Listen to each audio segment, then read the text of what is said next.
Welcome back to our channel RCT classes. और आज का हम सेशन स्टार्ट करते हैं। Let's start it. तो स्टूडेंट, आज हम क्या पढ़ेंगे? आज हम पढ़ेंगे नॉमिनल जीडीपी और रियल जीडीपी। नॉमिनल जीडीपी और रियल जीडीपी। जीडीपी दो टाइप्स की होती है, नॉमिनल जीडीपी भी होती है और रियल जीडीपी होती है, क्योंकि हम चैप्टर पढ़ रहे हैं national income and it's aggregate. तो इसमें जीडीपी की बात भी आती है और जीडीपी हमारी इकोनॉमी की सब कुछ इकोनॉमी को दिखाने वाली, शो करने वाली जीडीपी होती है। और जीडीपी कितने टाइप की होती है स्टूडेंट? दो टाइप की। और ये 1 मार्क का क्वेश्चन है स्टूडेंट, ये 1 मार्क का क्वेश्चन है, इसे लिख लीजिए। जीडीपी दो टाइप की होती है। कौन कौन से स्टूडेंट? नॉमिनल जीडीपी और second real GDP. Nominal GDP और real GDP. Student, nominal GDP क्या होती है? नॉमिनल जीडीपी हमने लिखा है GDP at current prices. GDP at current prices, जो आज का प्राइस है, जो आज का दाम है, उस दाम पे जो जीडीपी है, उस दाम से जो जीडीपी कैलकुलेट होगी, उस करंट प्राइस से जो जीडीपी कैलकुलेट होगी, उस जीडीपी का नाम होगा नॉमिनल जीडीपी स्टूडेंट। उस जीडीपी का नाम होगा क्या स्टूडेंट्स? Nominal GDP. तो जीडीपी क्या है? GDP at the current prices. Current price पे जो जीडीपी होती है, कैलकुलेट होती है, उसे हम कहते हैं स्टूडेंट्स नॉमिनल जीडीपी स्टूडेंट। और इसे कैलकुलेट कैसे करते हैं स्टूडेंट? इस जीडीपी को कैलकुलेट कैसे करते हैं?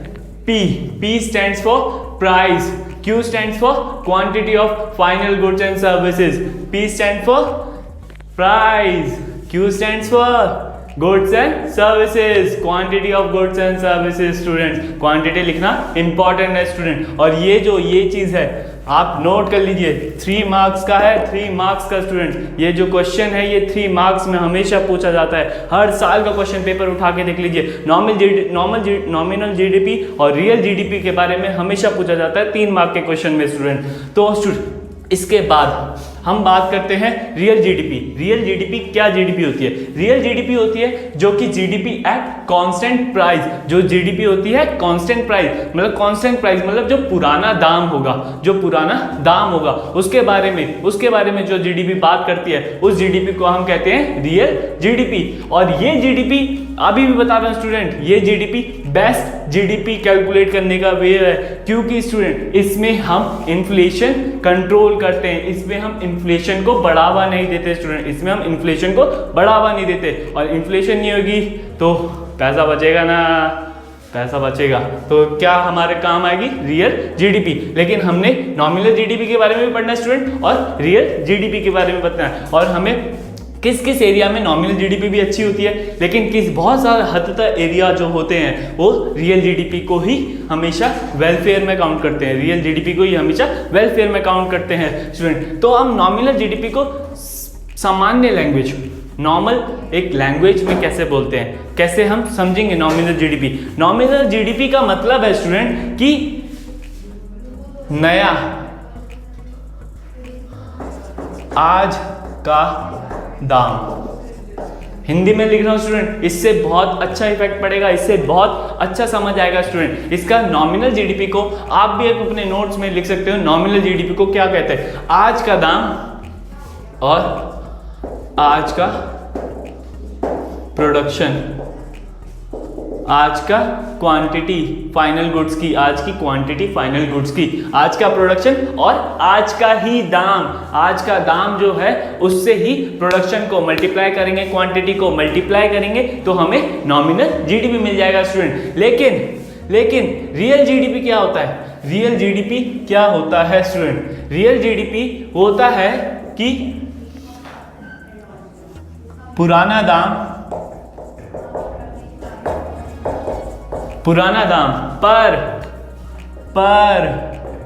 पर क्या?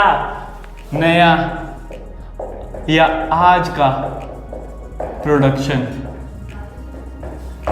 आज का प्रोडक्शन और पुराना दाम मतलब स्टूडेंट क्या? बेस ईयर, बेस प्राइस, जो पुराना दाम है, बेस प्राइस है, उस पे आज का प्रोडक्शन को हम मल्टीप्लाई करेंगे जब स्टूडेंट, तो हमें क्या मिल जाएगा? Real GDP. तो मतलब हमें नॉमिनल जीडीपी कहते हैं कि जो आज का प्राइस है, जो करंट प्राइस है, उसमें जीडीपी को कैलकुलेट करना नॉमिनल जीडीपी कहलाता है, उसको नॉमिनल जीडीपी कहलाता है। और लेकिन कांस्टेंट प्राइस या base year price price of base year, पुराने दाम में जो हमने बेस ईयर का प्राइस ले रखा है उसमें जीडीपी को कैलकुलेट करना रियल जीडीपी कहलाता है, रियल जीडीपी होता है। तो स्टूडेंट हम इसका फॉर्मूला हम ये पढ़ते हैं। अब यहाँ हमने लिख दिया student, where Q is equals to quantity of final goods and services produced in domestic territory, क्योंकि हम जीडीपी की बात कर रहे हैं, अपनी डोमेस्टिक जीडीपी की बात कर रहे हैं, तो इसीलिए हम यहाँ domestic territory word, domestic word use कर रहे हैं स्टूडेंट। इसलिए हम यहाँ क्या वर्ड यूज कर रहे हैं, डोमेस्टिक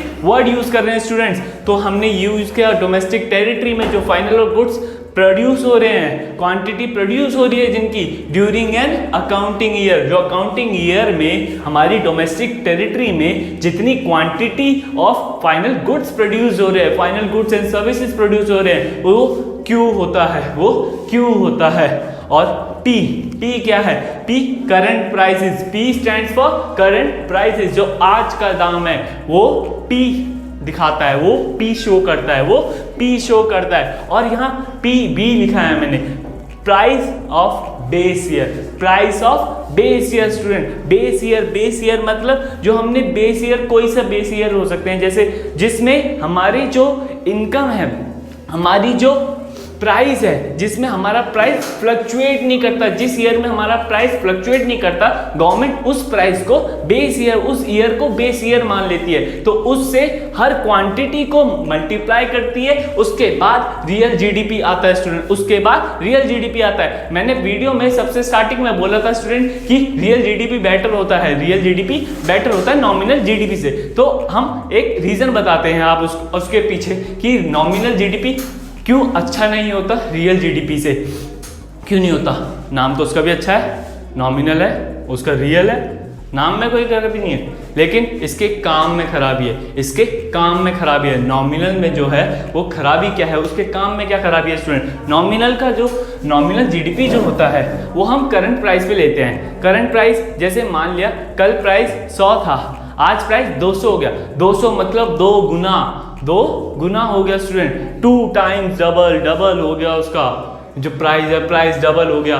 तो लेकिन क्वांटिटी जो है हमारी क्वांटिटी इंक्रीज ही नहीं हुई, क्वांटिटी इंक्रीज ही नहीं हुई स्टूडेंट, क्वांटिटी इंक्रीज ही नहीं हुई स्टूडेंट्स, क्वांटिटी इंक्रीज नहीं हुई, पर प्राइस बढ़ गया। लेकिन फिर हमने तो दिखा दिया क्यों, अगर देखो प्राइस हमने पहले मानते हैं, एक एग्जांपल लेके चलते हैं स्टूडेंट। प्राइस जो है वो हम जो क्वांटिटी है वो हम 10 यूनिट प्रोड्यूस कर रहे थे एक ईयर में, 10 क्वांटिटी प्रोड्यूस कर रहे थे एक ईयर में, पर प्राइस जो उस टाइम था वो 100 था, प्राइस जो था उस टाइम 100 रुपीज़ था। हम कोई सी यूनिट भी ले सकते हैं, कोई सा भी ले सकते हैं, अगर हमने चलो कुछ नहीं लेते, 100 था प्राइस, कहते हैं प्राइस 100 था, प्रोडक्शन कितना हो रहा है 1000 हो रहा है, प्रोडक्शन कितना हो रहा है 1000 हो रहा है। कैसे, 10 × 100 इज इक्वल्स टू 1000 प्रोडक्शन हो रहा है, यहाँ नोट करना स्टूडेंट, 1000 प्रोडक्शन हो रहा है। पर अब हम क्या कहते हैं, क्वांटिटी जो है हमारी डिक्रीज हो गई, क्वांटिटी हमारी 9 यूनिट्स होगी, हमने अगले साल 9 यूनिट्स प्रोड्यूस कर पाए, हमारी एबिलिटी कुछ कमी पड़ गई, कहीं कुछ कमी पड़ गई, हमने 9 यूनिट्स प्रोड्यूस कर पाए। पर हमारी जो करंट ईयर का प्राइस है, जो हमारा करंट प्राइस है वो 200 हो गया स्टूडेंट, वो 200 हो गया, 200 हो गया स्टूडेंट। अब हम क्वांटिटी और इसको प्राइस को मल्टीप्लाई करेंगे तो कितना आ गया, 1800 आ गया। हमने देखा यार चाहे क्वांटिटी गिर गई लेकिन जो है हमारी जीडीपी वो इंक्रीज हो गई, जीडीपी हो गई हमारी इंक्रीज, यहाँ 1000 से 1800 हो गई, 800 रुपये का इंक्रीज हुआ है, लेकिन हमारी क्वांटिटी तो डिक्रीज हुई है। ये कैसा हुआ, ये तो गलत हुआ। लेकिन आपने 100 रुपये के बदले 200 रुपये दिए कंपनी को, 100 रुपये के बदले 200 रुपये दिए, लेकिन उन्होंने क्वांटिटी आपको 10 के बदले 9 दी, 10 के बदले 9 दी। हमें दिखाना चाहे तो हम इसे दिखा सकते हैं, क्योंकि यहाँ हमारा इतना अच्छा जीडीपी बढ़ रहा है, लेकिन हमारी कंट्री में इन्फ्लेशन बढ़ रहा है, इससे हमारी कंट्री में इन्फ्लेशन बढ़ रहा है। हमारा इन्फ्लेशन का टॉपिक चैप्टर हट चुका है स्टूडेंट, लेकिन लेकिन हम इन्फ्लेशन वर्ड्स यूज करके इस चैप्टर को आग लगा सकते हैं, इस चैप्टर में आग लगा सकते हैं, धुआंधार मचा सकते हैं। हर पेपर में इन्फ्लेशन, इस चैप्टर में इन्फ्लेशन इतना इंपॉर्टेंट है। आप जब नॉमिनल जीडीपी की बात करो, रियल जीडीपी की बात करो, इन्फ्लेशन वर्ड यूज कर दोगे, टीचर वहां ही इंप्रेस हो जाएगा, वहां आपको पूरे नंबर मिलेंगे स्टूडेंट, पूरे नंबर। आपके कहीं गड़बड़ी हो गई, होनी नहीं चाहिए, क्योंकि आप वीडियो देख रहे हो, समझ रहे हो, लेकिन होनी नहीं चाहिए। अगर थोड़ी बात गड़बड़ी हो गई लेकिन आपने इन्फ्लेशन वर्ड यूज करा है बीच में, तो आपके टीचर वो गड़बड़ी को छोड़ के इन्फ्लेशन वर्ड पे फोकस कर देगा, वो फोकस इन्फ्लेशन खींच लेगा वहां। तो वो चीज इंपॉर्टेंट है यहाँ यूज करने की। मतलब इन्फ्लेशन बढ़ गया, इन्फ्लेशन बढ़ गया इस जीडीपी में, लेकिन हमारे क्योंकि क्वांटिटी कम हो गई, प्राइस बढ़ गया, आपने डबल पे करा, लेकिन क्वांटिटी तो आपको कम मिली, तो ये जीडीपी ने बताया कि ये इन्फ्लेशन बढ़ा देती है, ये जीडीपी इन्फ्लेशन बढ़ा देती है। और हम यहाँ बात करते हैं रियल जीडीपी की। अगर हमारी क्वांटिटी ही, इस क्वेश्चन को लेके चलते हैं, क्वांटिटी ही 10 है और हमने बेस प्राइस, आप गांठ बांध लीजिए, जब हम करंट कांस्टेंट रियल जीडीपी की बात करते हैं, आप गांठ बांध लीजिए, किसी साड़ी के पल्लू में बांध लीजिए, अपनी शर्ट में बांध लीजिए, अपने दिमाग में बांध लीजिए गांठ। लेकिन ये बात सुन लीजिए स्टूडेंट्स, लिख लीजिए, कुछ भी कर लिए, जो रियल जीडीपी है उसका बेस प्राइस स्टार्ट होता है, उसका बेस प्राइस कहां से स्टार्ट होता है? 100 यूनिट से। मतलब सबसे नॉर्मल बेस प्राइस क्या लेके चलते हैं आप? 100 स्टूडेंट, क्या लेके चलते हैं? 100। ये गांठ खुलनी नहीं चाहिए जब तक एग्जाम क्लियर नहीं होते तुम्हारे, ये गांठ खुलनी नहीं चाहिए। 100 से बेस प्राइस स्टार्ट होता है स्टूडेंट, 100 से बेस प्राइस स्टार्ट होता है स्टूडेंट। अब जब बेस प्राइस 100 की बात हुई, मतलब आपकी अगर 99 है, 98 है, तो मतलब आपकी जो प्राइस है वो कम है, लेकिन आप लेके चलते हो हमेशा 100, आप हमेशा लेके चलते हो बेस प्राइस 100। अगर आपका बेस प्राइस 100 है, इसमें हमने बेस प्राइस 100 ले रखा है, तो यहाँ ये हो ही नहीं सकता, इन्फ्लेशन हो ही नहीं सकता, क्योंकि बेस प्राइस 100 है। क्योंकि हमारी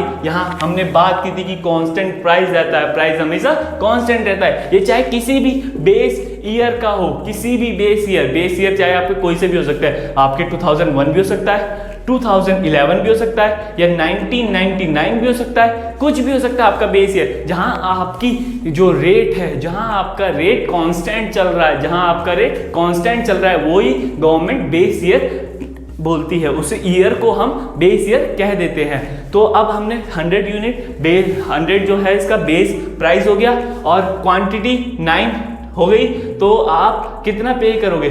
900 ही पे करोगे। मतलब हमारी यहाँ हमें ये साफ दिखा रहा है कि हमारी जीडीपी गिरी है, लेकिन कोई झूठ नहीं बोल रहा, क्योंकि अगर हम झूठ बोल सकते हैं यहाँ कि यार हम बेस ईयर लेके नहीं चलते, हम नॉमिनल जीडीपी कैलकुलेट करते हैं, तो उससे आपकी कंट्री में इन्फ्लेशन होगा। इन्फ्लेशन इंडिया में कमी नहीं है स्टूडेंट्स, इन्फ्लेशन इंडिया में कमी नहीं है। आप 100 का माल 200 में खरीदते हो और वो बिकता है और आप यूज़ भी करते हो, क्या कर सकते हैं? यूज़ करना पड़ेगा, रहना पड़ेगा यहाँ।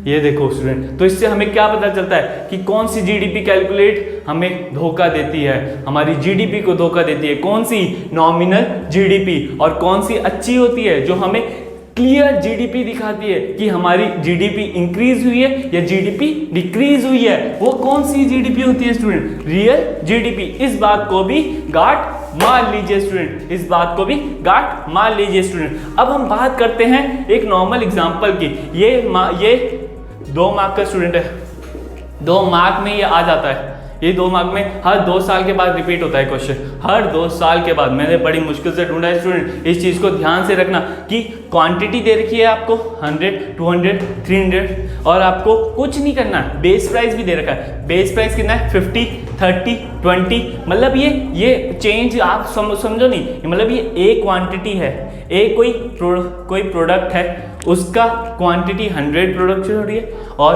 उसका बेस प्राइस है 50, उसका बेस प्राइस है 50। तो हमें रियल जीडीपी कैलकुलेट करनी है, हमें रियल जीडीपी कैलकुलेट करनी है। तो हम क्या करेंगे?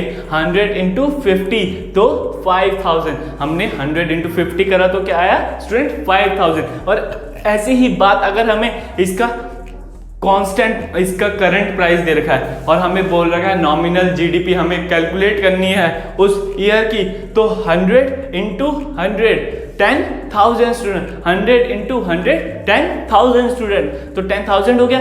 लेकिन हमने देखा यार, जब हम इसमें थे, हमारी जब नॉमिनल की बात कर रहे हैं तो 10,000 है, और जब हम बेस प्राइस की बात कर रहे हैं, रियल जीडीपी की बात कर रहे हैं, वो हमारी 5000 है, मतलब आधी है। मतलब इन्फ्लेशन देख रहे हो स्टूडेंट, इसी में इसमें ही इन्फ्लेशन दिख रहा है। 5000 डबल पे कर रहे हो आप 5000 से 10,000।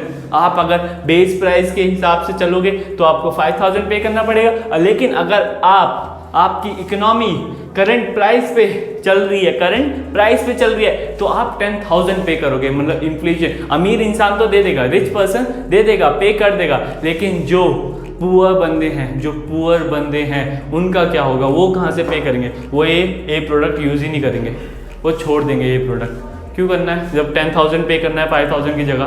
नहीं करेंगे, हम भी नहीं करेंगे। अब बी की बात करते हैं स्टूडेंट। अब कोई प्रोडक्ट बी है, अब उसकी क्वांटिटी हमने 200 प्रोड्यूस कर रखी है और उसका बेस प्राइस है 30, तो हमने क्वांटिटी इनटू बेस प्राइस करा, 6000 आया, 6000 की बात आई।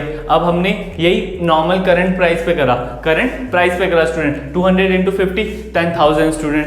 अब इसी की बात हमने सी प्रोडक्ट है कोई 300 इंटू 20 करा तो 6000 आया हमारी रियल जीडीपी। और अगर हमने 300 इंटू 10 करा तो 3000 आया स्टूडेंट,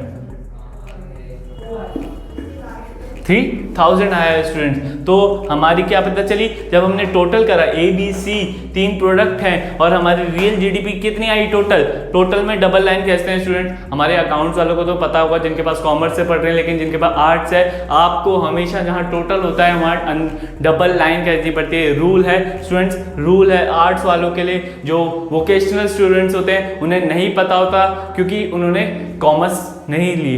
कॉमर्स में जब हम अकाउंट क्लोज करते हैं तो उसके बाद टोटल में डबल लाइन करते हैं। अब हम इको की बात करते हैं, उसमें भी हम डबल लाइन से क्लोज करते हैं। तो रियल जीडीपी टोटल कितनी आई? 17,000। हमने 5,000 प्लस 6,000 प्लस 6,000 17,000। अब हमने क्वांटिटी और प्राइस, क्वांटिटी इनटू प्राइस, मतलब हमने बात की जब नॉमिनल जीडीपी की, वही नॉमिनल जीडीपी कितनी आई? 20,000। मतलब आप 6,000 एक्स्ट्रा दे रहे थे।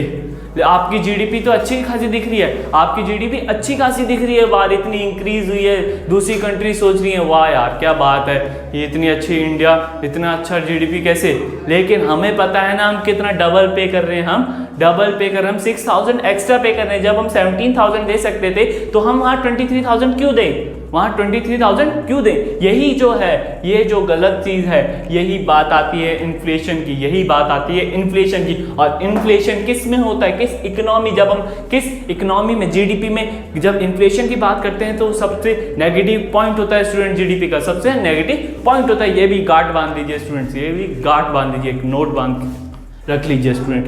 अब हम जैसे ये नॉमिनल जीडीपी हो गया, ये रियल जीडीपी हो गया। अब हम वापस एक बार रीसमराइज करते हैं, हमने करा क्या? जो नॉमिनल जीडीपी होती है वो होती है करंट प्राइस पे जीडीपी, और उसका फॉर्मूला क्या होता है? P into Q, price into quantity. Price कौन सा student? Current price into current quantity of production, तो वो होती है नॉमिनल जीडीपी। और रियल जीडीपी क्या होती है? रियल जीडीपी मतलब जीडीपी एट कांस्टेंट प्राइस या बेस ईयर प्राइस पे, जो बेस ईयर प्राइस है उस पे जो जीडीपी कैलकुलेट होगी उसे जीडीपी को कहेंगे हम रियल जीडीपी। और इसका फॉर्मूला होता है बेस प्राइस इंटू क्वांटिटी। जो क्वांटिटी है और बेस प्राइस है उनको अगर हम मल्टीप्लाई करेंगे तो हमें रियल जीडीपी मिल जाएगा। मतलब नॉमिनल जीडीपी मतलब आज का दाम और आज का सामान, पर रियल जीडीपी की बात करते हैं मतलब पुराना दाम और आज का सामान।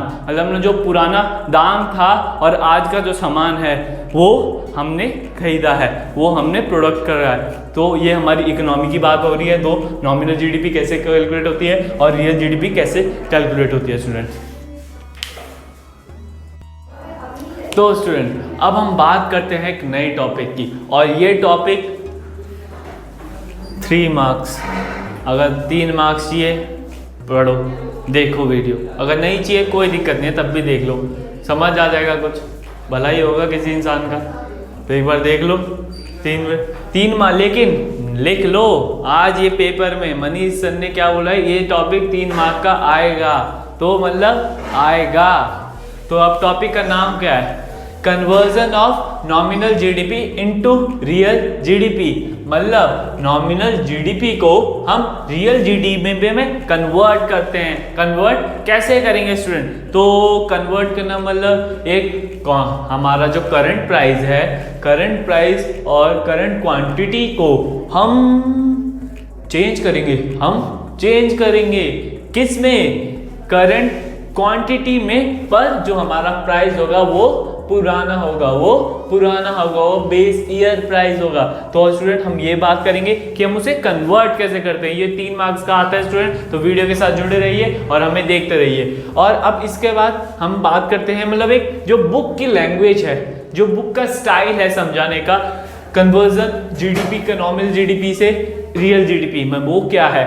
बुक कहती है नॉमिनल जीडीपी और GDP at constant prices can be converted, वो कन्वर्ट हो सकते हैं इनटू रियल जीडीपी और जीडीपी एट कांस्टेंट प्राइसेस, मतलब जो वो कन्वर्ट हो सकते हैं रियल जीडीपी में और जीडीपी एट कांस्टेंट प्राइस में। कैसे? By using the price index,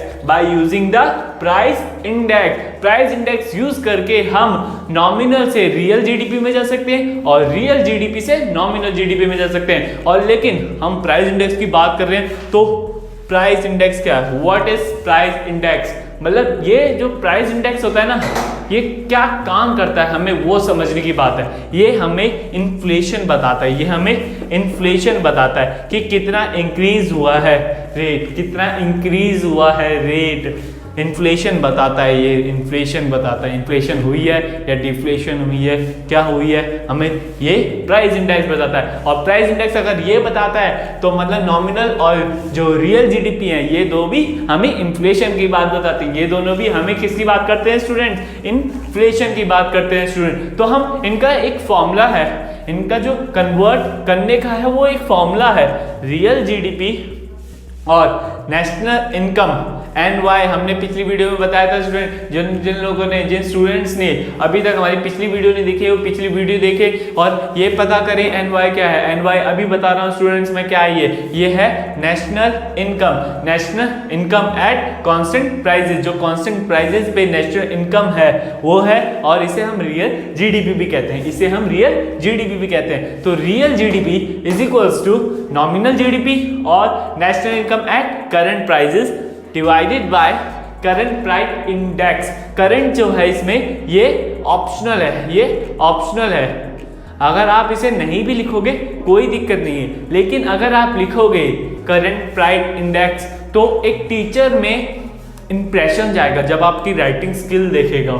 इसके एक्स्ट्रा मार्क्स नहीं लगते, लेकिन ये हेल्प करती है हमारे बेस्ट स्कोर करने में। अगर आप 5 मार्क्स गेट कर रहे हो किसी क्वेश्चन में, और लेकिन वो 6 मार्क का क्वेश्चन है, तो उसमें कैसे 1 मार्क्स पा जाएगा? आपने बहुत मेहनत से लिखा है, सब कुछ लिखा है, लेकिन आपने कहीं ये नहीं लिखा करंट।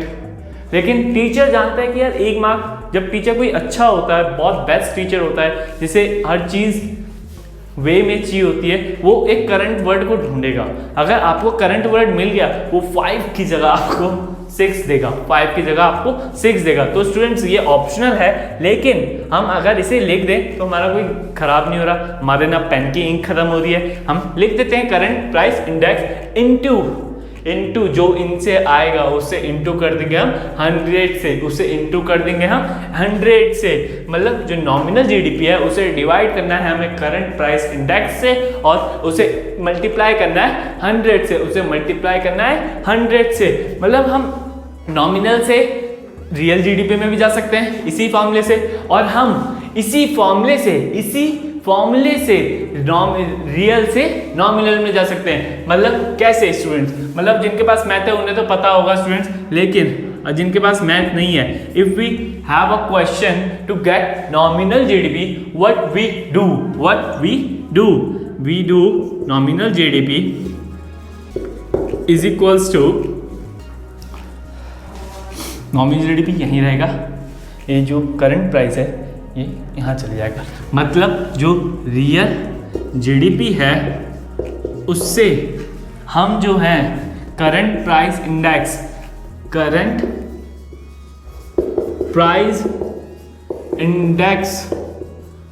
को मल्टीप्लाई कर देंगे और जो आएगा वैल्यू इन दोनों को मल्टीप्लाई करने के बाद उसे 100 से डिवाइड कर देंगे स्टूडेंट। तो हम इससे नॉमिनल जीडीपी भी निकाल सकते हैं, इसी फॉर्मूले से हम रियल जीडीपी भी निकाल सकते हैं। और मोस्टली क्वेश्चन रियल जीडीपी की बात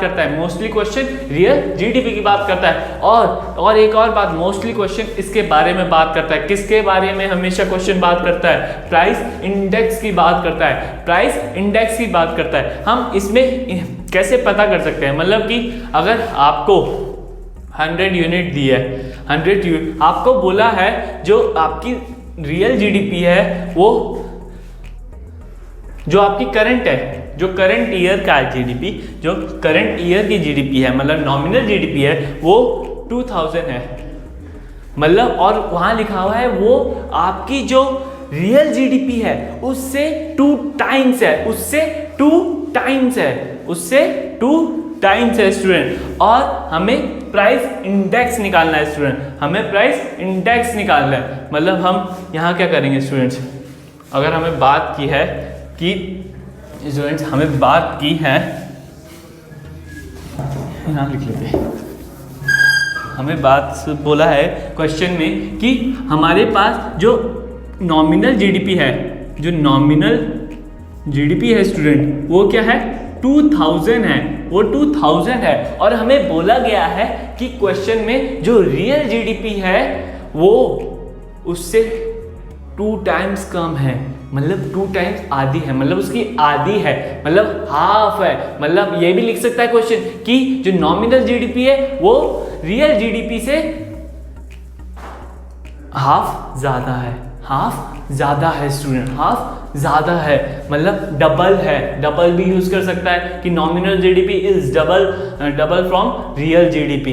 तो हमें nominal GDP and the nominal GDP is equals to 2000 and we have to calculate price index. Question ऐसा आ सकता है फॉर्म में। क्वेश्चन क्या फॉर्म में होगा कि if we have nominal GDP 2000 and the nominal GDP is double than the real GDP and you have to find price index. How we will find price index in this question? How we find price index students? तो इसकी बात करते हैं, हमने लिख लिया जो given है नॉमिनल जीडीपी 2000 और हमें बोला गया है जो रियल जीडीपी है वो आधी है, या जो नॉमिनल जीडीपी है वो रियल जीडीपी से डबल है।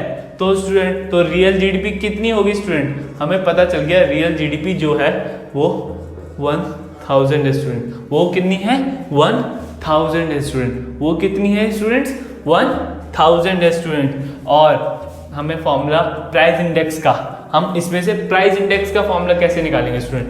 प्राइस इंडेक्स का फॉर्मूला कैसे निकाल देंगे हम?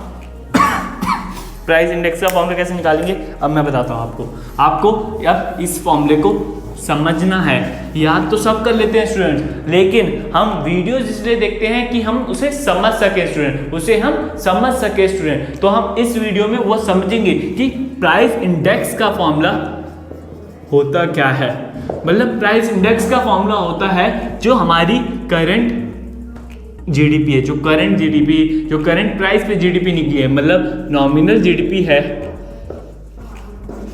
उसे हम रियल जीडीपी से डिवाइड कर देंगे, और जो वैल्यू आएगी उसे हम 100 से मल्टीप्लाई कर देंगे स्टूडेंट। जो ये बॉक्स में लिख रहा हूँ स्टूडेंट, इसको आप कार्ड मान लीजिए, इसे आप बुलेट पॉइंट बना लीजिए अपने नोट्स में।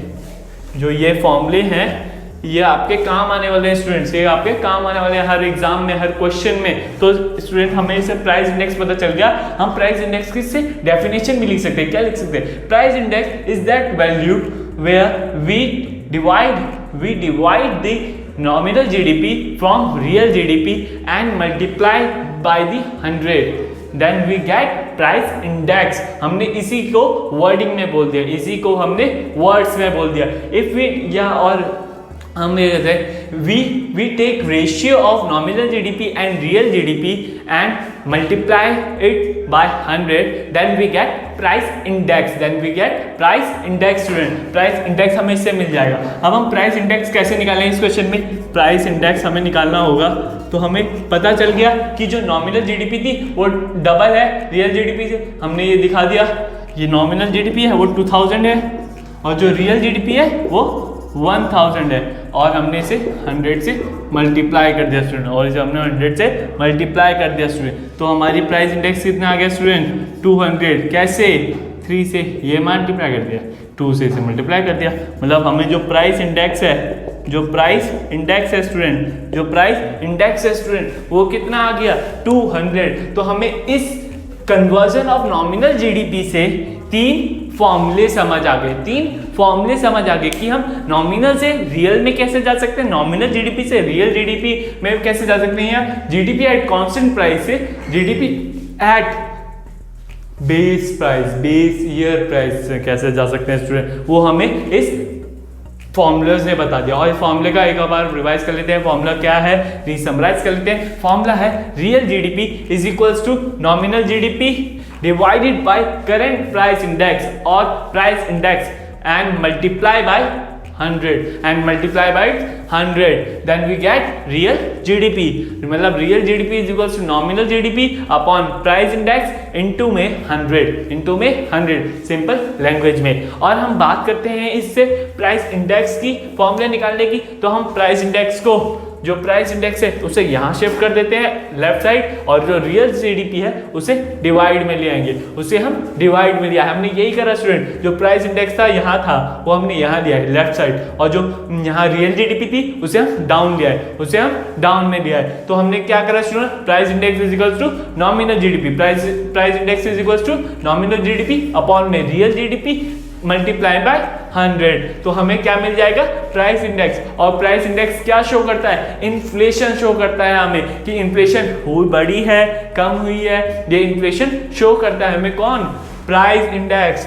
तो प्राइस इंडेक्स हमें इन्फ्लेशन शो करता है स्टूडेंट्स, और इससे प्राइस इंडेक्स से हमें यह भी पता चलता है कि हम जीडीपी डिफ्लेटर की बात कैसे करें। इसके बाद हमारे इसके बाद जो इंपॉर्टेंट इससे जुड़ा हुआ टॉपिक है वो है जीडीपी डिफ्लेटर। तो हम अब जीडीपी डिफ्लेटर पढ़ेंगे। तो स्टूडेंट, हमने बात करी थी अभी प्राइस इंडेक्स की, और हमने प्राइस इंडेक्स को किससे रिलेट किया था हमने जीडीपी डिफ्लेटर से। और जीडीपी डिफ्लेटर होता क्या है, इससे पहले हम एक बात कर लेते हैं स्टूडेंट कि हम जब इकोनॉमिक्स की बात करते हैं स्टूडेंट, तो हर चीज एक दूसरे से रिलेट होती है। मतलब आप ऐसा नहीं कर सकते कि लास्ट टॉपिक देख लिया या बीच का टॉपिक देख लिया, मिड सेशन देख लिया। आपको स्टार्टिंग से चैप्टर कंटिन्यू करना पड़ेगा एक टॉपिक को समझने के लिए। हर एक टॉपिक को समझने के लिए आपको चैप्टर का स्टार्टिंग से देखना पड़ेगा। तो आपको चैप्टर का स्टार्टिंग चाहिए तो पिछली वीडियोस देखिए, हमारी चेकआउट कीजिए वाली वीडियोस को, और लाइक कीजिए, सब्सक्राइब कीजिए, और अपने रिव्यूज शेयर करिए। और जो क्वेश्चंस होते हैं, जो डाउट्स होते हैं, वो कमेंट सेक्शन में पूछिए। उससे हमें पता चलता है कि क्या कमी है वीडियो में, और क्या हमें आपको और समझाना चाहिए, और क्या बताना चाहिए। कभी कभार किसी के डाउट्स होते हैं वो क्लियर हो जाते हैं कमेंट सेक्शन से, तो आप हमें ऐसे कनेक्ट कर सकते हैं। तो स्टूडेंट्स, अब हम बात करते हैं जीडीपी डिफ्लेटर की। जीडीपी डिफ्लेटर क्या होता है? जीडीपी डिफ्लेटर होता है चेंज इन जीडीपी। जीडीपी में चेंज, तो उसका मतलब जीडीपी डिफ्लेटर। चाहे वो इंक्रीज हो चाहे वो डिक्रीज हो, ये इंक्रीज का साइन होता है और ये डिक्रीज का साइन होता है। तो हम यहाँ बहुत यूज करते हैं इकोनॉमिक्स में ये साइन, ठीक स्टूडेंट्स। और इसके बाद हम चेंज इन जीडीपी के बाद बात करते हैं। मतलब ये जो जीडीपी डिफ्लेटर होता है वो और क्या करता है, ये मेजर करता है इन्फ्लेशन को मापन करता है, इन्फ्लेशन को मेजर करता है, उसे नापता है। इन्फ्लेशन क्या बड़ा है, कितना बड़ा है, तो वो चीज जीडीपी डिफ्लेटर करता है। और हमने लास्ट में लिखा it is same as price index, और हमने स्टार्टिंग में भी कहा था जो प्राइस इंडेक्स है और जीडीपी डिफ्लेटर है वो दोनों सेम है, वो दोनों सेम है। लेकिन अभी कभी कभार हमसे क्वेश्चन पूछ लिया जाता है GDP deflator, what is GDP deflator and what is price index, एक ही क्वेश्चन में। तो स्टूडेंट वो क्वेश्चन आपका 1 मार्क का ही होगा, वो क्वेश्चन आपका 1 मार्क का ही होगा। तो आप स्टूडेंट उसमें कंफ्यूज मत होना कि जीडीपी डिफ्लेटर की अलग डेफिनेशन लिख दी और प्राइस इंडेक्स की अलग डेफिनेशन लिख दी। आप एक स्मार्ट प्ले करना, जीडीपी डिफ्लेटर और प्राइस इंडेक्स लिख के डेफिनेशन को स्टार्ट करना, मतलब जीडीपी डिफ्लेटर और प्राइस इंडेक्स को लेके स्टार्ट करना। फिर उसके बाद आप देख सकते हो it is a change in GDP, it helps to measure of inflation, और it is both are same, GDP deflator and price index are same. Clear definition, खत्म डेफिनेशन। अब हम जीडीपी डिफ्लेटर का एक फॉर्मूला है, तो जो हमने प्राइस इंडेक्स में पढ़ा था, प्राइस इंडेक्स को कैलकुलेट करने का हम यहाँ लिख देते हैं कि हमें याद रहे जो जीडीपी डिफ्लेटर है वो प्राइस इंडेक्स ही है, जो जीडीपी डिफ्लेटर है वो प्राइस इंडेक्स ही है। मतलब बिल्कुल सेम नहीं है, लेकिन इनका जो फॉर्मूला है, कैलकुलेशन है, कैलकुलेट करने का वे है वो सेम है, इसलिए हम इन्हें सेम कहते हैं। क्योंकि हमने अभी पढ़ा था price index is equal to nominal GDP upon में रियल जीडीपी क्रॉस में 100। हाँ, जीडीपी डिफ्लेटर भी ऐसे ही कैलकुलेट होता है जैसे कि प्राइस इंडेक्स कैलकुलेट होता है। मतलब नॉमिनल जीडीपी मतलब जो जीडीपी है करंट प्राइस की, जो जीडीपी है करंट प्राइस की, उसको हम डिवाइड करते हैं रियल जीडीपी से। मतलब जो जीडीपी है कांस्टेंट प्राइस की, उसको जो वैल्यू आती है उस वैल्यू को हम 100 से जब मल्टीप्लाई करते हैं तो हमें मिलता है जीडीपी डिफ्लेटर। तो हमें पता चलता है प्राइस इंडेक्स, तो हमें पता चलता है कि कितना इन्फ्लेशन हुआ है। ये हमें मेजर हेल्प करता है, इन्फ्लेशन करने में हेल्प करता है, इन्फ्लेशन को मेजर करने में। तो स्टूडेंट हमारा जीडीपी डिफ्लेटर बस इतना ही है, क्योंकि हमने प्राइस इंडेक्स पढ़ लिया तो हम जीडीपी डिफ्लेटर को क्लियर कर सकते हैं एग्जाम्स में। तो स्टूडेंट्स अब हम बात करते हैं जीडीपी और वेलफेयर, दोनों कैसे, मतलब जीडीपी से ही वेलफेयर होता है स्टूडेंट, नॉर्मली सबको पता है। लेकिन हमने जब इकोनॉमिक्स की बात में आते हैं तो लिमिटेशंस जीडीपी और वेलफेयर के बहुत होते हैं। मतलब और सबसे इंपॉर्टेंट चीज इसमें 1 मार्क का क्वेश्चन हमेशा पूछा जाता है, 1 मार्क का क्वेश्चन हमेशा पूछा जाता है। और वो क्वेश्चन क्या होता है, वो क्वेश्चन क्या होता है जो 1 मार्क्स में हमेशा पूछा जाता है स्टूडेंट? वो क्वेश्चन होता है what is the best indicator of welfare, what is the best indicator of welfare in GDP. GDP में जो है वो बेस्ट इंडिकेटर जो दो जीडीपी है, नॉमिनल जीडीपी और रियल जीडीपी, इन दोनों में से बेस्ट इंडिकेटर कौन है वेलफेयर का, उसकी बात आती है तो वो है रियल जीडीपी। क्योंकि रियल जीडीपी हमेशा हमें इन्फ्लेशन के बारे में बताता है, इन्फ्लेशन को हटाता है। रियल जीडीपी इन्फ्लेशन को हटाता है हमसे। हमारे पास सबसे इंपॉर्टेंट पॉइंट है इन्फ्लेशन का, हम यहाँ वो यूज करेंगे कि रियल जीडीपी वेलफेयर इसलिए अच्छा होता है नॉमिनल जीडीपी से, क्योंकि वो हमें सच्चाई बताता है, वो हमें सच्चाई बताता है, वो हमसे झूठ नहीं, वो हमसे फरेब नहीं करता। तो ये रियल जीडीपी बात हुई। लेकिन जहां वेलफेयर की बात हुई वहां लिमिटेशन की बात कैसे नहीं हो सकती स्टूडेंट? मतलब जितने वेलफेयर है उससे ज्यादा लिमिटेशंस भी हैं जो जीडीपी देती है। नॉमिनल जीडीपी भी देती है, रियल जीडीपी भी देती है। तो हम जीडीपी की अक्रॉस जीडीपी की बात करते हैं कि जीडीपी के वेलफेयर के क्या लिमिटेशंस हैं। क्या लिमिटेशन है? पहला limitation unequal distribution of income. इससे पहले हम जो सेकंड पॉइंट है इसका, जो सेकंड पॉइंट है उसके बारे में बात करते हैं। कंपोजिशन ऑफ जीडीपी, जीडीपी की कंपोजिशन करना, कंपोज करना जीडीपी को, वो कैसे होगा स्टूडेंट? वो कैसे होता है? मतलब इससे पता क्या हो जाता है कंपोज करने में? मतलब आपको जीडीपी ही बढ़ानी है, आप नॉमिनल जीडीपी से खर्च सकते हो। मतलब प्राइस बढ़ा दिए, प्राइस बढ़ाते रहे, क्वांटिटी सेम रख दी तो जीडीपी वैसे भी बढ़ जाएगी। ये तो नॉमिनल जीडीपी की बात थी। और अगर हम जीडीपी की बात करें, पूरी जीडीपी की बात करें, ये इसमें कैसे होगा? अगर आपको जीडीपी बढ़ानी ही है तो लग्जरी प्रोडक्शन, लग्जरी आइटम्स की प्रोडक्शन इंक्रीज कर दो, मतलब कार बढ़ा दो, कार की प्रोडक्शन इंक्रीज कर दो, एसी की प्रोडक्शन इंक्रीज कर दो। जो हमारी लग्जरी आइटम्स हैं जो कि सिर्फ रिच पर्सन ही अफोर्ड कर सकते हैं, उन आइटम्स की इंक्रीज कर दो, प्रोडक्शन इंक्रीज कर दो, उससे भी हमारी जीडीपी बढ़ जाएगी। लेकिन इससे हमारा क्या नुकसान होगा, इससे हमारी कंट्री को क्या नुकसान होगा स्टूडेंट्स? इससे हमारी कंट्री को नुकसान होगा, जो पुअर हैं वो उसे अफोर्ड नहीं कर पाएंगे, वो अपनी नेसेसिटी चीज को अफोर्ड भी नहीं, उन चीजों को भी अफोर्ड नहीं कर पाएंगे जो उनके लिए नेसेसिटी है, जो उनके लिए जरूरी है, उस चीज को भी वो अफोर्ड नहीं कर पाएंगे जो पुअर बंदे हैं। तो इसका क्या होगा? इससे होगा जो रिच पर्सन है वो और रिच हो जाएंगे, क्योंकि उनके पास लग्जरीज आइटम्स हैं, उनके पास पैसा है, उनके पास सब कुछ है। और जो पुअर बंदे हैं वो और पुअर हो जाएंगे, क्योंकि वो अपनी नेसेसिटी चीज को और कम कर देंगे, और जितना कम हो सके उसे कम खर्चा करेंगे। तो वो चीज होती है। इससे हम कंपोजिशन ऑफ जीडीपी बहुत बड़ा लिमिटेशन है। अगर हम पुअर में ही सारा पैसे लगाएंगे, प्रोडक्शन ही पुअर की करेंगे, तो हमारी जीडीपी इतनी जल्दी नहीं बढ़ेगी स्टूडेंट्स, इतनी जल्दी नहीं बढ़ेगी, क्योंकि luxury items also are important.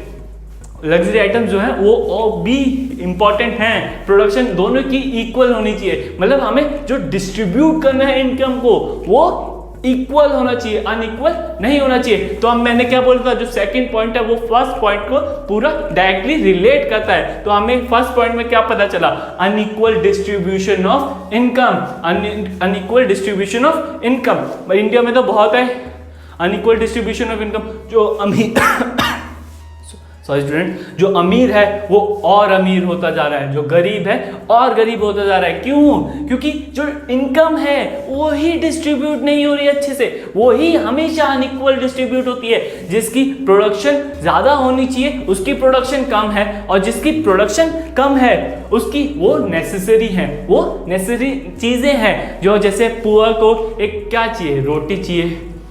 अब आप आटा महंगा कर दोगे, आटे की प्रोडक्शन कम कर दोगे, किसानों को पैसा कम दोगे, वो प्रोडक्शन कम कर देंगे, वो किसी और काम में चले जाएंगे जहां उन्हें ज्यादा पैसा मिल रहा है। क्योंकि हर इंसान अपने काम को देख के, अपने पैसे को देख के हर चीज करेगा। अगर किसानों के पास ज्यादा पैसा होता वो लग्जरी आइटम्स यूज करते, और वो जो प्रोडक्शन है, जो उनकी खेती बाड़ी, जो फार्मिंग हो रही है उसमें इंक्लूड करते लग्जरी आइटम्स, जिससे वो उनकी प्रोडक्शन बहुत अच्छे से होती। लेकिन ऐसा नहीं होता, अनइक्वल डिस्ट्रीब्यूशन है इनकम का। जो अमीर इंसान है वो तो BMW, लैम्बोर्गिनी, फरारी गाड़ी में यूज कर रहा है, क्योंकि उसने कमाया है।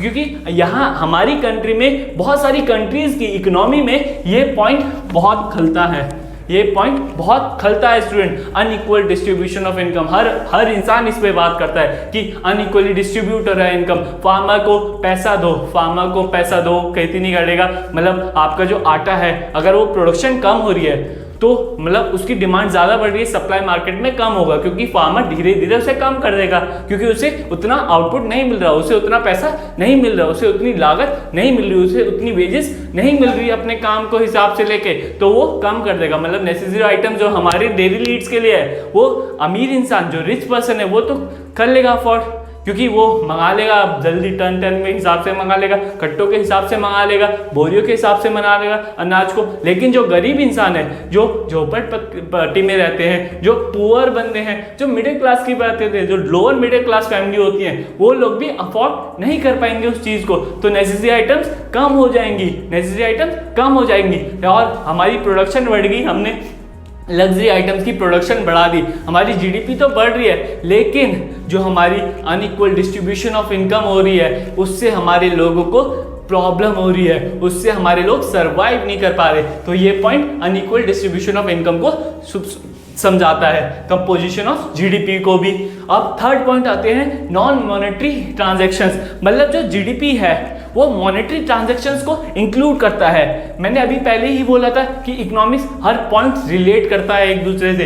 तो मतलब जो मैंने फार्मर का पॉइंट यूज करा था, जो फार्मर फार्मिंग करता है, जो उसे बहुत जो अनाज खराब हो जाता है उसका पैसा नहीं मिलता फार्मर को, वो उसका अपने जेब से लगता है। मतलब उसकी जो, जैसे उसने 100 बोरी अनाज बनाया, उसमें से 50 बोरी खराब हो गया, तो 50 बोरी गवर्नमेंट उसे पे नहीं करेगी। उसी 50 बोरी जो सही अनाज है, जो सही है, वो उसका पैसा देगी, लेकिन जो 50 बोरी जो खराब हुआ है वो किसान अपनी जेब से भरेगा। तो फिर अगली बार से क्या होगा, उसकी जो प्रोडक्शन है वो कम हो जाएगी, उसकी जो प्रोडक्शन है कम हो जाएगी। तो हमारा क्या होगा, नॉन मॉनेटरी ट्रांजैक्शन इग्नोर कर दी हमने, वो ट्रांजैक्शन हम रिकॉर्ड ही नहीं करते। जो 50 वो बोरी खराब हुई है उसको हम रिकॉर्ड ही नहीं करते। तो इस चीज से हमारी जीडीपी में भी डिफेक्ट पड़ता है इस चीज से, और वो हमारी लिमिटेशन है जीडीपी की, वो हमारी लिमिटेशन है जीडीपी की। अब जीडीपी के बाद एक फोर्थ पॉइंट आता है एक्सटर्नलिटीज।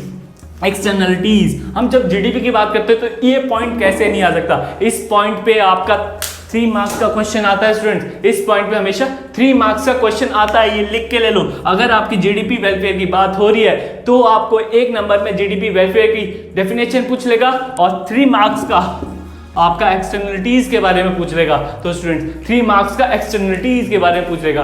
तो हम क्या बताते हैं एक्सटर्नलिटीज में, एक्सटर्नलिटीज एक कुछ बड़ी चीज नहीं है, लेकिन ये बहुत बड़ी चीज भी है।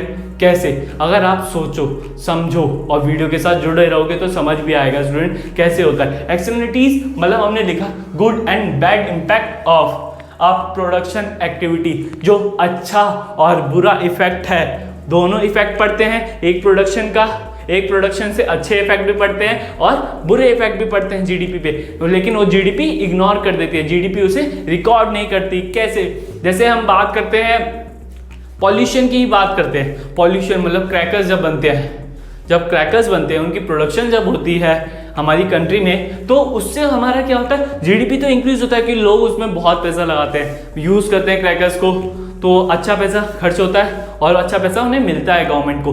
लेकिन वही क्रैकर्स हमारी बैड इम्पैक्ट डालते हैं हमारी इकोनॉमी में, हमारे नेचर में बैड इम्पैक्ट डालते हैं। मतलब क्रैकर्स की बात कर लो, या जो पराली जलती है, जो किसान अपने जो फर्टिलाइजर्स के लिए जल करता है, उस चीज़ से भी हमारी इकोनॉमी में इफेक्ट पड़ता है, लेकिन उसे रिकॉर्ड नहीं किया जाता क्योंकि वो एक नेचर वाला है, बोल देते हैं वो नेचर है, इसलिए हम जीडीपी में उसे रिकॉर्ड नहीं कर सकते। तो ये सबसे ज़्यादा इंपॉर्टेंट लिमिटेशन है इस जीडीपी का। तो एक्सटर्नलिटीज को हम कैसे, हमने अभी क्रैकर की बात कर ली, पराली की बात कर ली, अब गुड इम्पैक्ट भी पड़ते हैं कभी कभार जीडीपी में, गुड इम्पैक्ट भी पड़ते हैं। जैसे मैंने अपना ही ले लेता हूँ, अगर मैंने किसी नॉर्मल जो कोई झोपड़ी बच्चे में जो पुअर बंदे हैं, अब उनके बच्चों को स्टडीज़ के लेबर्स के बच्चों को वो पढ़ते नहीं है, स्टडीज़ नहीं मिल पाती, अब मैंने उन्हें हेल्प कर दी, उन्हें पढ़ा दिया, ट्यूशन करा दिया, उन्हें पढ़ा दिया, उन्हें थोड़ा अच्छा लेवल दे दिया, तो उस चक्कर में वो रिकॉर्ड नहीं होगा जीडीपी में, वो रिकॉर्ड नहीं होगा। लेकिन उसे डेली बेसिस के हिसाब से लेके चलें, वो बहुत अच्छी चीज़ है, वो बहुत गुड इम्पैक्ट है किसी प्रोडक्शन का। मैं भी एक पढ़ाई करा रहा हूँ, वो भी प्रोडक्शन है, क्योंकि मैं पैसा लूंगा उसका, मैं उसका पैसा लूंगा, जहां पैसे का लेन देन होता है वो प्रोडक्शन है। मैं टीचर हूं, मैं आपको टीच कर रहा हूं, तो इसका मुझे पैसा मिल रहा है, ये मेरे लिए प्रोडक्शन है, मेरे लिए एक एक्टिविटी है। अगर कोई फार्मर फार्मिंग कर रहा है उसके लिए वो प्रोडक्शन है। प्रोडक्शन इज नॉट अबाउट कि मशीन्स बन रही हैं, मशीन्स कुछ कर रही हैं, या कोई आप फार्मिंग कर रहे हो वो प्रोडक्शन है, नहीं। जो आप काम कर रहे हो, अभी आप वीडियोस देख रहे हो, तो वो आपकी प्रोडक्टिव एक्टिविटी है। मतलब आप अपने प्रोडक्शन को अच्छा भी कर सकते हो या खराब भी कर सकते हो। कुछ लोग अभी इंस्टाग्राम स्क्रॉल करके आ रहे होंगे, वो जो इंस्टाग्राम स्क्रॉल है, वो मैं ही नहीं कह रहा हूँ कि सोशल मीडिया में एक्टिव रहना इज बैड, ऐसा कुछ नहीं कह रहा हूँ इस वीडियो में। सोशल मीडिया में एक्टिव रहोगे तभी आपको इस चैनल के बारे में पता चलेगा, लेकिन किसी लिमिट से, जब उसकी जरूरत है, आप सोशल मीडिया को रिवॉर्ड लेके चलो, हमेशा रिवॉर्ड लेके चलो, कि अगर आपने 2 घंटे स्टडीज कर ली, 3 घंटे स्टडीज कर ली, उसके बाद 15 मिनट इंस्टाग्राम या आपने कुछ भी स्क्रॉल कर लिया, फेसबुक स्क्रॉल कर लिया, व्हाट्सएप के चैट्स पढ़ लिए, वो चीज आपका रिवॉर्ड जो 15 मिनट्स है वो आपके रिवॉर्ड समझ के करो। तो ये चीज सोशल मीडिया को रिवॉर्ड लेके चलो, ये चीज समझ के चलना। और यही चीज जो अब हम सोशल मीडिया की बात करते हैं, सोशल मीडिया रिवॉर्ड लेके चल रहे हैं, इसमें ऐड हुआ नहीं हुआ ना, जीडीपी में ऐड हुआ नहीं हुआ, तो ये जीडीपी की लिमिटेशंस है, वो ना ही गुड इम्पैक्ट जो प्रोडक्शन का पड़ा है वो रिकॉर्ड करती है, या जो बैड इम्पैक्ट पड़ा है प्रोडक्शन का वो इन्वॉल्व करती है। वो इन्वॉल्व सिर्फ क्या करती है, प्रोडक्शन को इन्वॉल्व करती है, कितना पैसा आया, कितना पैसा गया, कितना पैसा लगा, कितना पैसा हुआ, जो उन तक सीमित है, जो सिर्फ उन तक है, लोगों का नहीं। अगर फार्मर का 50 टन खराब हुआ है उसका रिकॉर्ड नहीं होगा, लेकिन जो 50 बोरी पैसा मैंने उसे दिया है वो रिकॉर्ड करूंगा मैं, चाहे उसने वो 50 अपने जेब से लगाए हो जो बाकी 50 बचे हैं, तो वो चीज़ हमारी रिकॉर्ड नहीं होती। इसलिए हम ये लिमिटेशंस है, मतलब जितने फायदे जीडीपी के हैं उतने ज़्यादा, उससे ज़्यादा ही लिमिटेशंस है जीडीपी की, जो हमने इस टॉपिक में पढ़ा। तो पहली लिमिटेशन हम रीसमराइज कर लेते हैं स्टूडेंट। पहली लिमिटेशन क्या थी? पहली लिमिटेशन थी unequal distribution of income, unequal distribution of income. अब सेकंड जो लिमिटेशन थी स्टूडेंट वो क्या थी? कंपोजिशन ऑफ जीडीपी, जीडीपी को कंपोज करना। अब थर्ड क्या है limitation? Ignores the non monetary transaction, non monetary transactions को इग्नोर करके चलना, जीडीपी उसे इंक्लूड नहीं करती। फोर्थ एक्सटर्नलिटीज, मतलब goods and bad impact of a production activity, मतलब एक्सटर्नलिटीज को भी इंक्लूड नहीं करती वो, मतलब जो हमारी नेचर में, जो हमारे नेचर में अच्छा हुआ या बुरा हुआ वो चीज़ रिकॉर्ड नहीं करती। तो ये हमारी लिमिटेशंस होगी। और हमने इस तरफ पढ़ा जीडीपी डिफ्लेटर। जीडीपी डिफ्लेटर के बारे में क्या पढ़ा? मतलब जीडीपी डिफ्लेटर जो है वो चेंज इन जीडीपी होती है, चेंज इन जीडीपी, और वो हमें हेल्प करती है इन्फ्लेशन मेजर करने में। और वो सेम होती है कैसी? प्राइस इंडेक्स की तरह, वो सेम होती है प्राइस इंडेक्स की तरह। और वीडियो में हमने सबसे पहले स्टूडेंट क्या पढ़ा था? नॉमिनल जीडीपी के बारे में। नॉमिनल जीडीपी कौन सी जीडीपी होती है? जो कि हमारी करंट ईयर की प्राइस, करंट प्राइस पे बात करती है, वो जीडीपी नॉमिनल जीडीपी होती है। और जो स्टूडेंट्स जो रियल जीडीपी होती है वो किस प्राइस की बात करती है? वो बेस ईयर प्राइस की बात करती है। वो आपके पुराने पैसे, पुराने जो दाम है, वो जो फिक्स दाम है, जो फिक्स्ड है, वो प्राइस के बारे में बात करती है, वो होती है रियल जीडीपी। और real GDP is the best indicator of welfare, welfare का बेस्ट इंडिकेटर कौन है? Real GDP student. तो आज हमारी वीडियो में यहाँ जुड़ने के लिए थैंक यू। और जिन लोगों ने हमारी वीडियो पहली वाली नहीं देखी वो देखे, और जिन लोगों ने हमारी पहली वाली वीडियोस देखी हैं तो हमें कैसा पता चलेगा कि आप लोगों को वो अच्छी लगी हैं? आप उन्हें लाइक्स करो और हमारे चैनल को सब्सक्राइब करो, क्योंकि आपसे कोई चीज़ छूटे ना इस चैनल से। हम जितना आपको दे सके, जितना हमने सीखा है हम वो आपको दे सके, उससे 2 गुना डबल टाइम्स हम आपको दे सके, जो आपके बाद में हेल्प करे, जो आपके एग्जाम्स में हेल्प करे। कभी कभार होता है कि वीडियोस देख लेते हैं हम, कहीं लाइक नहीं करते या सब्सक्राइब नहीं करते, और अगर हमें डाउट आता है तो कोई नहीं, हम उसके लिए नई वीडियो चला देते हैं। ये स्टूडेंट्स ये सही नहीं है। अगर आपको डाउट आ रहा है तो उसी टाइम कमेंट सेशन में लिखो, उसी टाइम कमेंट सेशन में लिखो। अब जब वहाँ कमेंट सेशन में हम एक्टिव नहीं होंगे, आप जब भी हम एक्टिव होंगे आपको वो सॉल्यूशन मिलेगा, गारंटेड मिलेगा, ऑन मार्क मिलेगा। और स्टूडेंट्स और सबसे बड़ी बात, मजाक की बात नहीं है, अगर हम कुछ अच्छा करते हैं, हम कुछ इम्प्रोवाइज कर रहे हैं आप लोगों के लिए, कुछ हेल्प कर रहे हैं आप लोगों के लिए, तो आप लोग सब्सक्राइब करो हमारा चैनल। सब्सक्राइब करोगे तो हमें भी थोड़ा राहत मिलेगी कि अच्छा कुछ कर रहे हैं, वरना तो लग रहा है कि देख रहे हैं वीडियो, लाइक्स कर रहे हैं। थैंक यू जिन लोगों ने हमारी वीडियोस लाइक करी है, और जिन लोगों ने कमेंट्स करे हैं बहुत अच्छे, थैंक यू। और मैं चाहता हूं कि आप लोग इन वीडियोस को और शेयर करें। मेरी वीडियोस नहीं, जो आपको बेस्ट वीडियोस लगती हैं, जो आपको अच्छे से समझाती हैं, जिसकी लैंग्वेज आपको शूट करती है, जिसकी लैंग्वेज आपको शूट करती है, उन वीडियोज़ को शेयर भी करिएगा, उन वीडियोज़ को शेयर भी करिएगा। Thank you friend.